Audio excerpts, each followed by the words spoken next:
After Sarah's death, and with Abraham advancing in age, Abraham took deliberate steps to secure Isaac's future and ensure the continuation of God's covenant. Abraham sent his trusted servant back to his homeland to find a suitable wife for Isaac, relying on divine guidance for success. Through the servant's faith and prayers, God led him to Rebekah, a relative of Abraham who graciously agreed to marry Isaac. Their arranged marriage marked a pivotal moment in Isaac's life, as he brought Rebekah into his mother Sarah's tent, making her his wife and finding comfort after the loss of his mother. This union was not just a personal milestone, but a significant event that reinforced the continuation of God's promises to Abraham's lineage. Isaac and Rebekah experienced years of barrenness, testing their faith and patience. Isaac prayed earnestly on behalf of Rebekah, demonstrating his deep trust in God's power to fulfill his promises. God answered, and Rebekah conceived twin boys who struggled within her womb. Sensing that something extraordinary was happening, Rebekah inquired of the Lord, who revealed that two nations were within her, and the older would serve the younger. This revelation foreshadowed the roles that Esau and Jacob would play in fulfilling God's covenant. As the boys grew, Esau became a skilled hunter and was favored by Isaac for his rugged nature and love of the outdoors. Jacob, on the other hand, was quieter and favored by Rebekah. These preferences set the stage for tension within the family. Isaac, in his later years, became blind and intended to bestow his blessing, an act of profound importance that carried divine authority, on Esau, the firstborn.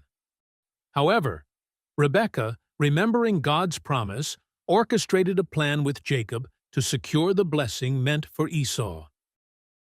Jacob, disguised as Esau, approached Isaac with food and wore animal skins to mimic his brother's hairy arms.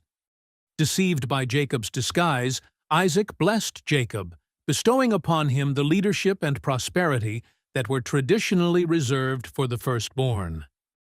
This pivotal moment not only fulfilled God's prophecy, but also sparked a family conflict that would take years to mend. Esau's anger over Jacob's deception was immediate and intense.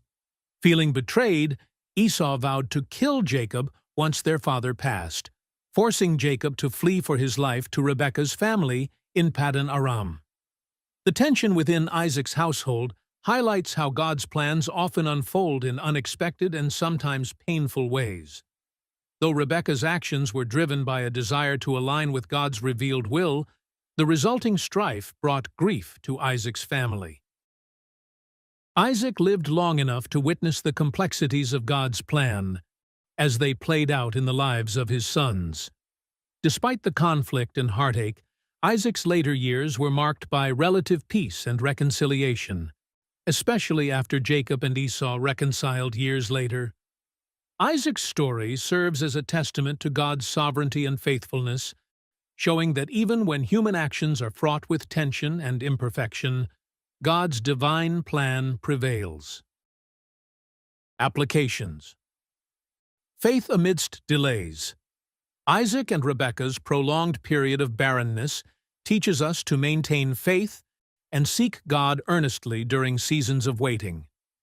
Their story shows that God's answers may come in His time, but they are always in alignment with His perfect plan.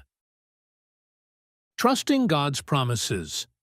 Rebekah's reminder from God about Jacob's destiny encourages us to trust in God's promises even when circumstances seem contradictory. His word remains true despite human doubts and challenges. The consequences of deception. Jacob and Rebekah's deception led to significant conflict within their family.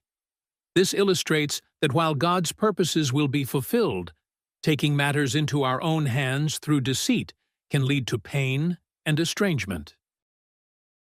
Family dynamics and favoritism. The favoritism shown by Isaac and Rebekah toward their respective sons sowed division and strife. This serves as a lesson to avoid favoritism in relationships, especially within families, to promote harmony and unity. God's sovereignty in human imperfection. Isaac's life story reassures us that God's plan prevails even amidst human error and conflict. It reminds us that while we may make mistakes, God's overarching purpose will come to pass, showcasing His ability to work through imperfect people for His glory.